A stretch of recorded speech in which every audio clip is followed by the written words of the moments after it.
In this video we are going to study about the hematinics. तो जो हमारा first topic था वो था हमारा एक्सपेक्टोरेंट्स इन यूनिट 4 और अब इस वीडियो में हम पढ़ने वाले हैं अबाउट द हेमेटेनिक्स. तो हेमेटेनिक्स वर्ड जब आप सुनेंगे तो आपने खुद देखा कि इसमें क्या आ रहा है. सबसे पहले हीम वर्ड हम सुनते हैं तो हीमोग्लोबिन और उससे हम लिंक करते हैं विद ब्लड. ठीक है, तो इससे आप लोग ये लर्न कर लेना कि जब ये हेमेटेनिक्स क्या होंगे, कोई भी ऐसे ड्रग्स जब हमारी बॉडी में ब्लड की कमी हो जाती है तब हम किसी पेशेंट को देते हैं. ठीक है, तो ये हो गए हमारे हेमेटेनिक्स. आई होप आपको याद रहेगा. ठीक है, haematinics are the drugs which increase the number of circulating red cells. मतलब आरबीसीज का काउंट बढ़ा देंगे और इसलिए हमारी बॉडी में जो एंड और द अमाउंट ऑफ हीमोग्लोबिन और बोथ, या तो हीमोग्लोबिन भी इंक्रीज करेंगे, आरबीसीज भी इंक्रीज करेंगे, या फिर दोनों चीज़ें इंक्रीज करेंगे. ठीक है, to normal level when deficient. अगर कमी हुई तो उसको क्या करेंगे, वो नॉर्मल लेवल तक ले जाएंगे. They have no effect on number of red blood cells और the amount of haemoglobin in normal individual. But अगर नॉर्मल है द नंबर ऑफ आरबीसी और हीमोग्लोबिन तो फिर ये कोई इफेक्ट शो नहीं करेंगे. हाँ, बट अगर हमारी बॉडी में डिफिशियंसी है ऑफ आरबीसीज या फिर हीमोग्लोबिन तो फिर ये क्या करेंगे, उनको इंक्रीज कर देंगे नंबर में. They are generally use for the treatment of anaemia. Anaemia कौन सी कंडीशन होती है, ये तो कंडीशन होती है जब किसी की भी बॉडी में ब्लड कम हो जाता है तो अनीमिया हो जाता है उसे. तो हम अनीमिया ट्रीट करने के लिए हम क्या प्रिस्क्राइब करते हैं डॉक्टर, हमें हेमेटेनिक्स.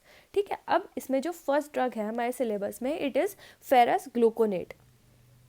फेरस ग्लूकोनेट आप जब सुने ड्रग तो इसमें क्या आ गया, फेरस. अब हमारा जो ब्लड है, जो हमारे हीमोग्लोबिन है, वो आयरन से ही तो बना होता है. तो आप इसको उससे लिंक करके आप लोग एनालाइज कर सकते हैं कि जो फेरस ग्लूकोनेट है वो हेमेटेनिक्स की ड्रग है. ठीक है, it is also known as Fergon. It contain not less than 95% of ferrous gluconate. Prepare कैसे करेंगे हम इसे, it is prepared by mixing hot solution of calcium gluconate and ferrous sulphate.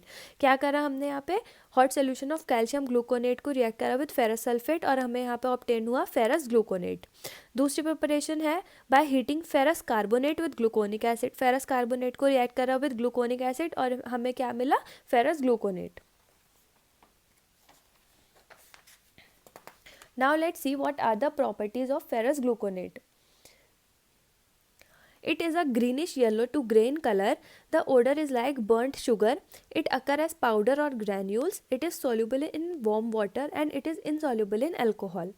Purity के test के लिए we perform test for arsenic, barium, lead, heavy metal, chloride ion, sulphate ions, loss on drying, acidity, clarity and the colour of solution. और identification के लिए हम क्या करते हैं, ये जो हमारा सोल्यूशन है it gives all the reactions of ferrous salts. इसके यूजेस, हम इसको कहाँ यूज़ करेंगे, जब भी किसी की बॉडी में आयरन की डेफिशिएंसी हो जाएगी. जब आयरन की डेफिशिएंसी होगी तो हम देंगे उस पेशेंट को ferrous gluconate. The next drug that is involve in the syllabus is the ferrous sulphate. It contains not less then 98% of ferrous sulphate dot 7H2O. मतलब ये हाइड्रेटेड फॉर्म में प्रेजेंट होता है तो इसलिए 7H2O. It is also known as green vitriol. इसका दूसरा name क्या हो जाएगा, ग्रीन विट्रियोल. ये जो सिनोनियम्स हैं ये आपको लर्न करने रहेंगे क्योंकि ये कॉम्पिटिशन लेवल के लिए भी इंपॉर्टेंट होता है और वैसे भी हमें ये सब पता होने चाहिए. ठीक है, प्रिपेयर कैसे करते हैं, by warming iron filings with dilute sulphuric acid. That is मतलब ये इसकी रिएक्शन दी हुई है. हमने आयरन को क्या करा, सल्फ्यूरिक एसिड के साथ वार्म करा और हमें मिल जाएगा फेरस सल्फेट. फिर हमने क्या करा, दूसरी प्रिपरेशन कैसे करेंगे हम, या फिर मतलब another option, by from iron pyrites by exposing air and moisture. Iron pyrites को एक्सपोज करा इन एयर एंड मॉइस्चर तो हमें मिल गया फेरस सल्फेट. प्रॉपर्टीज में physical properties, pale bluish crystals, saline taste, soluble in water. It dehydrates at 300 degrees and turns white. It is odorless. Chemical properties में on heating it decomposes into ferrous oxide sulphur dioxide. ठीक है, अगर हम इसको heat करेंगे तो ये decompose हो जाएगा into ferric oxide and sulphur dioxide and water. ठीक है, next we have with nitric acid it forms nitrosoferrous sulfate that is FeSO4.NO. इसको आप रिएक्शन फॉर्म में लिख लेंगे. एक तरफ हम हमारी रिएक्शन लिखेंगे, उसको रिएक्ट करेंगे विद, मतलब हमारा जो फेरस सल्फेट है we are reacting it with nitric acid और फिर उसको हमें क्या फॉर्म करेगा, वो नाइट्रोसोफेरस सल्फेट. ठीक है, now with ammonium sulphate it give ferric ammonium sulphate. मतलब अमोनियम सल्फेट के साथ क्या देगा हमें, ये मोहर सॉल्ट. फेरिक अमोनियम सल्फेट का जो सिनोनियम है दैट इज मोहर सॉल्ट. सोडियम कार्बोनेट के साथ जब हम इसको रिएक्ट करेंगे तो हमें मिलेगा फेरिक हाइड्रोक्साइड. ठीक है, so these are the reactions. उसके बाद टेस्ट फॉर प्योरिटी में हम क्या करते हैं, for arsenic, copper, lead, pH sulphate and manganese. Identification के लिए जो हमारा सोल्यूशन होगा वो हमें देगा reaction of ferrous salts and of sulphates. अब क्योंकि सिलेबस हमारे में एस्टेरिक साइन मार्क्ड है तो हमें इसका ऐसे भी पढ़ना रहेगा, ठीक है। तो हम जो इसका ऐसे हम रिडॉक्स हाइड्रेशन से करते हैं बाय 2 डिफरेंट मेथड्स। आपको जो इजी लगे आप एक कोई भी मेथड प्रिपेयर कर सकते हैं, ठीक है। सबसे पहले क्या है, 1 ग्राम ऑफ फेरस सल्फेट को हमने डिसॉल्व करा इन 20 ml dilute H2SO4 dilute sulphuric acid.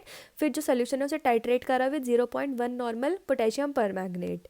उसके बाद हम जब तक हमें एंड पॉइंट नहीं मिलेगा हम टाइट्रेशन परफॉर्म करते रहेंगे और एंड पॉइंट मिलके हमें हमारी रीडिंग मिल जाएगी इसकी। फिर 1 ग्राम फेरस सल्फेट को डिसॉल्व करा 30 ml वाटर में और 20 ml डाइल्यूट सल्फ्यूरिक एसिड। फिर हम उस सोल्यूशन को टाइट्रेट करेंगे again 0.1 molar ceric ammonium nitrate solution using ferroin sulphate solution as an indicator, ठीक है। तो ये हमारे 2 तरीके हैं जिससे हम उसका ऐसे कर सकते हैं। आप एक कोई भी प्रिपेयर कर लिए, ठीक है। यूजेस में in haematinic preparations, it is used in iron deficiency, it is used in blue black ink।